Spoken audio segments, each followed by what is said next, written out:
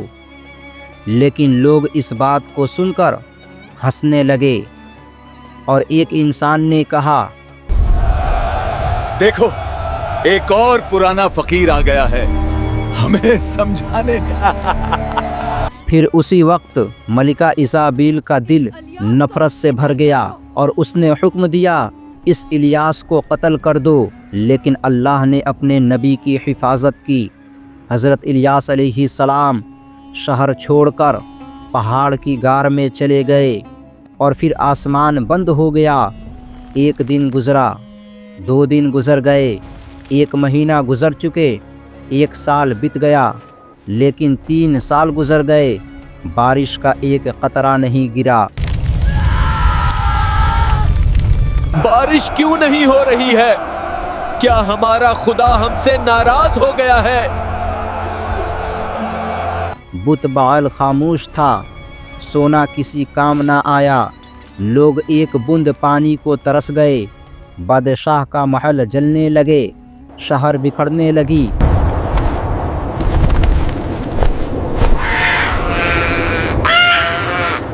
تب بادشاہ کو سمجھ آئی کہ یہ اللہ کی ناراضگی ہے، اور یہیں سے کہانی ایک ایسے موڑ پر جاتی ہے جہاں حق اور باطل آمنے سامنے کھڑے ہوتے ہیں۔ یعنی 3 سال گزر چکے تھے، زمین پھٹ چکی تھی، کھیت سوکھ گئے تھے، اور لوگوں کی آنکھوں میں امید مر چکی تھی، لیکن بال کا مندر اب بھی کھڑا تھا، مگر اس کے دروازوں پر سناٹا تھا۔ وہی سونا، وہی بت، مگر کوئی بارش نہ آئی۔ آخرکار بادشاہ احب نے حضرت الیاس علیہ السلام کو تلاش کروایا۔ جب دونوں آمنے سامنے آئے تو بادشاہ کی آواز میں غرور نہیں تھا بلکہ خوف تھا۔ بادشاہ احب نے کہا، کیا تم ہی ہو جو اسرائیل کے لیے مصیبت بنے ہو؟ حضرت الیاس علیہ السلام نے جواب دیا، مصیبت میں نہیں ہوں بلکہ مصیبت تم ہو، تم نے اللہ کو چھوڑا اور بتوں کو اپنایا۔ پھر حضرت الیاس علیہ السلام نے ایک ایسی تجویز پیش کی جس نے پورے اسرائیل کو ہلا دیا۔ انہوں نے کہا، آج فیصلہ ہو جائے، تمہارے بت بال کے 450 پجاری ایک طرف اور میں اکیلا ایک طرف، ہم دونوں قربانی رکھیں گے، جس کی قربانی پر آسمان سے آگ آئے گا وہی سچا خدا ہوگا۔ اور یہ اعلان جنگ تھا حق اور باطل کی۔ سارا ملک کوہ کرمل پر جمع ہو گیا۔ بت بال کے پجاری رنگین کپڑوں میں اور غرور سے بھرے ہوئے آئے، اور انہوں نے بت کے سامنے قربانی رکھی، اور انہوں نے پکارنا شروع کیا،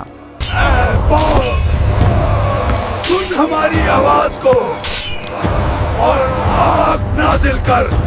صبح سے دوپہر ہو گئی اور شام ہونے لگی۔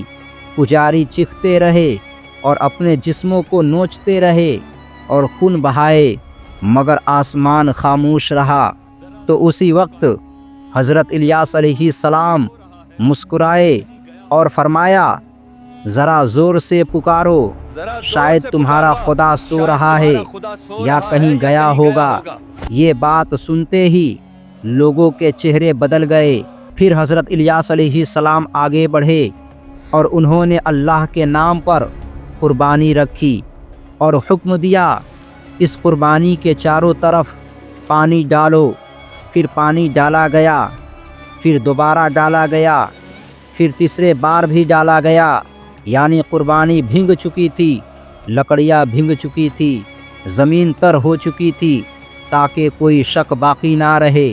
حضرت الیاس علیہ السلام نے آسمان کی طرف ہاتھ اٹھائے اور کہا، اے اللہ، آج دکھا دے کہ اسرائیل کا رب صرف تو ہے، تاکہ یہ قوم جان لے کہ تو ہی سچا معبود ہے۔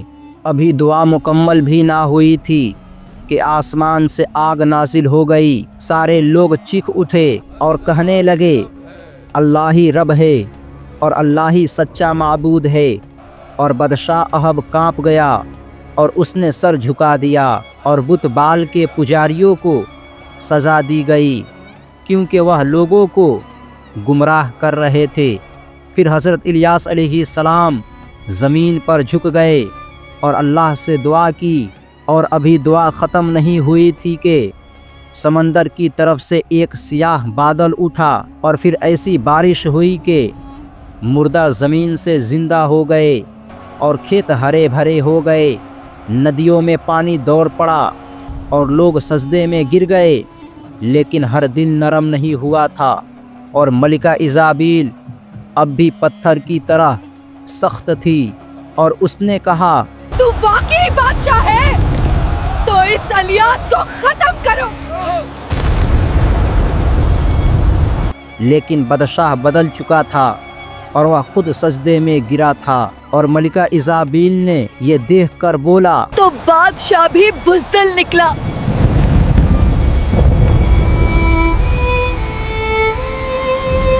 ملکہ ایزابیل نے قسم کھائی کہ میں قسم کھاتی ہوں میں نہیں جھکوں گی، میں بدلہ لوں گی۔ معجزہ دیکھنے کے بعد بھی اس نے توبہ نہیں کیا، اور اس نے اپنے حسن کے ذریعے بادشاہ احب کو پھر بہکا لیا، اور پوری قوم پھر سے گناہوں میں ڈوب گئی۔ اور حضرت الیاس علیہ السلام نے جب دیکھا کہ یہ قوم نہیں بدلے گی تو انہوں نے اس قوم کو اپنی حال پر چھوڑ کر کوہ سینا چلے گئے۔ لیکن اب اللہ کا فیصلہ آ چکا تھا۔ اسرائیل کے سرحدوں پر وحشی قبائل طوفان کی طرح ٹوٹ پڑے تھے، شہر کی دیواریں گرا دیے، محل جلا دیے، لاشوں کے ڈھیر لگ گئی، اور اس جنگ میں بادشاہ احب مارا گیا، اور وہ ملکہ جو خود کو سب سے طاقتور سمجھتی تھی اپنے ہی محل میں قید ہو گئی۔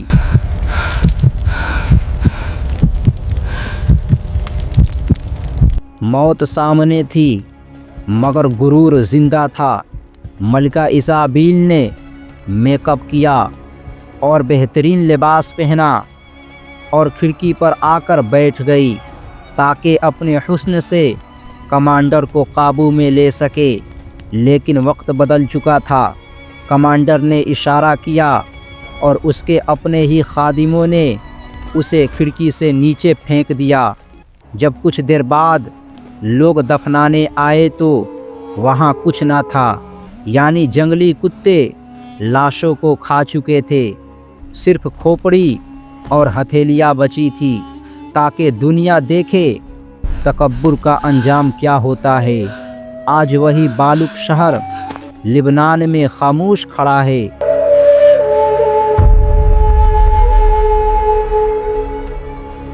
اور اس کی خاموشی چیخ چیخ کر کہتی ہے دنیا کی طاقت، دنیا کا حسن اللہ کے سامنے کچھ نہیں ہے۔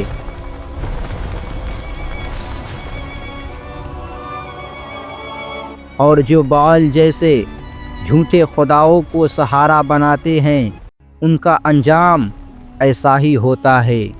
اگر یہ ویڈیو آپ کو اچھی لگی ہو تو لائک، سبسکرائب اور شیئر ضرور کریں۔ السلام علیکم۔